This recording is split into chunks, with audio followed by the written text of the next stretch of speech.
I've been doing this for, oh, 40 years now, 30 to 40 years, depending upon where you consider the start of this. So I did environmental education for a while. I got my master's degree in a multidisciplinary format. It was a very rare opportunity. It had social work, counseling, and psychology and sociology actually all packed together. And my undergrad was in anthropology, cultural anthropology specifically.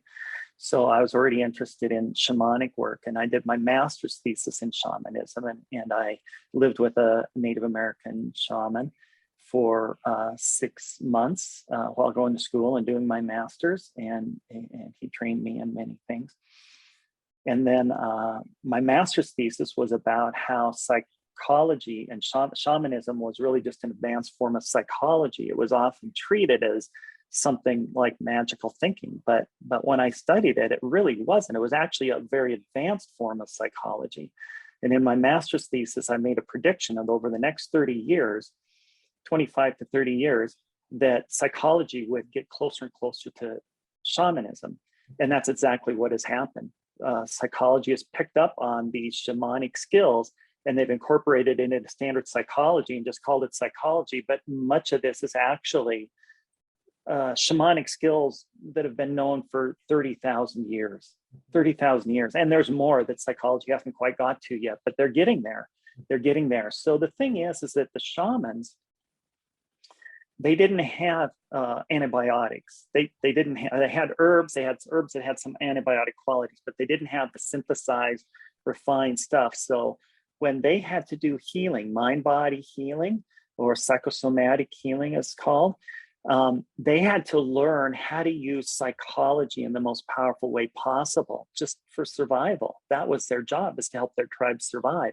And so they actually perfected a very, very rich and sophisticated psychology that is very powerful, and very powerful for emotional healing, intellectual healing, social healing, and also body healing, psychosomatic healing. And I've had many of these experiences. So when I graduated and went to out on my own, I went to a Native American reservation, and that's where I set up my shop for doing work over the next 30 years. And in there, I ran across, of course, all kinds of horrendous trauma and abuses, multi-generational trauma, cultural assassination, all kinds of stuff, and worked with the most horrendous things from, obviously drug addictions to rape, murder, child abuse, sexual pedophilia, all kinds of things, victims of these and the perpetrators of these. So working with both ends. And seeing the amount of need, I realized that using standard psychotherapy wasn't going to do it because it's just too slow. So I started employing my shamanic techniques and refining them with modern psychology, neurobiology research, and synthesizing what are the psychological elements, what are the neuropsychological elements, the research on that, and what are the shamanic elements that correlate with psychology and neurobiology research. And synergized a kind of a synergistic dynamic between the three, and kept testing that forward. And I got, so it's not uncommon for me to be able to heal many physical illnesses and trauma.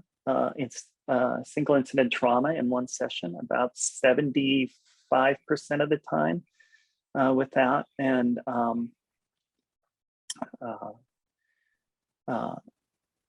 I've been able to apply this. Actually, here's a fun one: a woman who had not been able to have a child. She wasn't able to have a child. She could get pregnant, but she kept having miscarriages. So this woman was, I'm going to use not identifying information so you don't know, but it was on the reservation, but they spoke a language that I didn't know.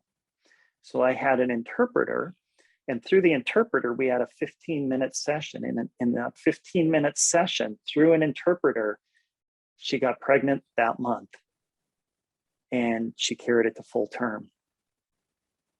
And that's how powerful shamanism can be when you understand it.